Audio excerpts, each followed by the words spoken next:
Making pure lead iodide. We'll do another precipitation reaction for the pure lead iodide.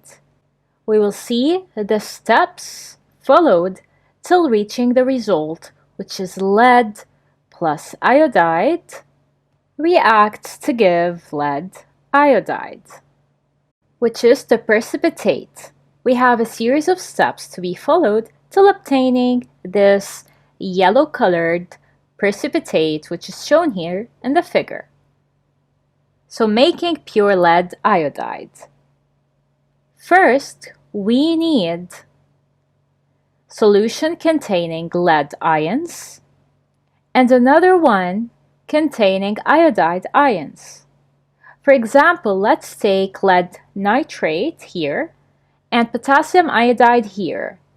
So here we have lead and here iodide ions. The equation is lead plus iodide reacts to give lead iodide. So Pb2 plus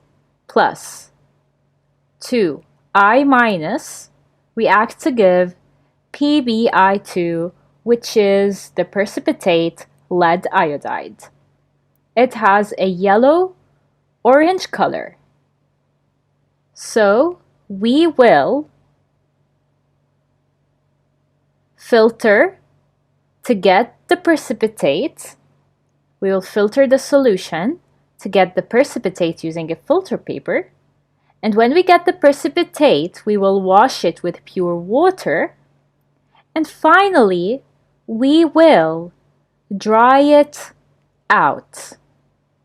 These steps are very important when performing precipitation. So, as we said, we get the solution, we filter it, we obtain the precipitate, and then we wash this precipitate with pure water, and finally we dry it out. So this is how we get the precipitate lead iodide.